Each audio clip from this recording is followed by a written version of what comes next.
It was an ordinary morning at Bright Tech, a mid-sized tech company known for its fast pace and competitive environment. The office buzzed with the usual energy, keyboards clicking, phones ringing, and employees rushing to meet tight deadlines. But today, there was a new face in the office, sitting nervously in the lobby. His name was Michael. He was dressed simply, worn-out dress shoes, a slightly outdated suit, and a modest tie. He didn't look like the usual applicants Bright Tech attracted. He wasn't young, and his demeanor was quiet, almost unassuming. He had arrived for an entry-level position, a data entry job at the very bottom of the company ladder. It wasn't glamorous, but Michael needed this opportunity, or so it seemed. As Michael waited for his interview, the receptionist glanced at him curiously. Most candidates came in with flashy resumes and an air of confidence, eager to climb the corporate ladder. But Michael seemed different, older, quieter, and far less polished than the typical Bright Tech applicant. The receptionist whispered something to a colleague, and soon the office chatter started. Employees began to speculate. "He's applying for data entry? What's his story?" whispered one employee, glancing at him from across the room. Another added with a smirk, "Maybe he's just desperate for a paycheck. Poor guy doesn't even look like he knows how to use a computer." The mockery didn't stop there. Two junior managers, Jake and Ashley, walked past Michael, stifling laughter as they exchanged snide comments. "Can you imagine working with that guy?" Jake said, smirking. "He looks like he's been living under a rock." Ashley nodded, adding, "He's probably here because no one else would hire him. Honestly, I bet he doesn't even know what Excel is." Michael, sitting just a few feet away, remained quiet. He heard the whispers, felt the judgmental stares, but didn't react.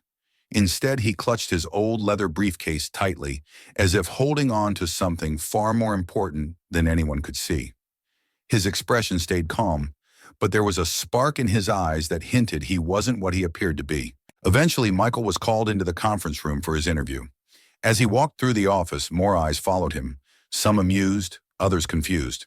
Jake and Ashley, still lingering nearby, couldn't resist peeking in through the glass window of the conference room. "This is going to be a disaster," Jake chuckled. Inside the room, Michael sat across from two hiring managers, Sarah and Tom.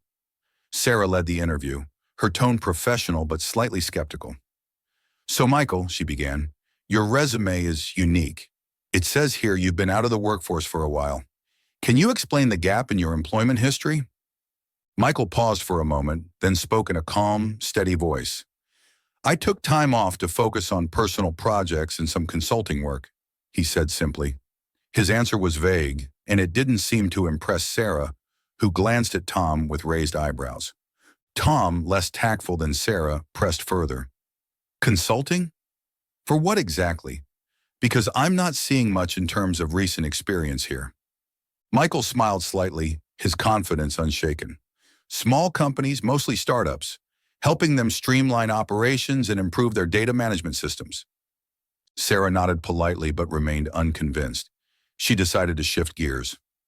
"Okay, let's talk about your technical skills.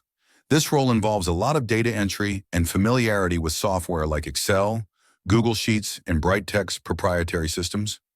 Are you comfortable with that?" Michael's reply was quick. "Yes, I'm comfortable with those tools." Tom smirked, leaning forward. "Comfortable isn't the same as proficient. Can you give us a specific example of a time you used these tools to solve a real problem?" Michael paused, his gaze steady. "I once restructured the entire data pipeline for a small e-commerce startup. They were losing customers due to processing delays, so I built an automated system that cut their response time by 70%. Sarah raised an eyebrow.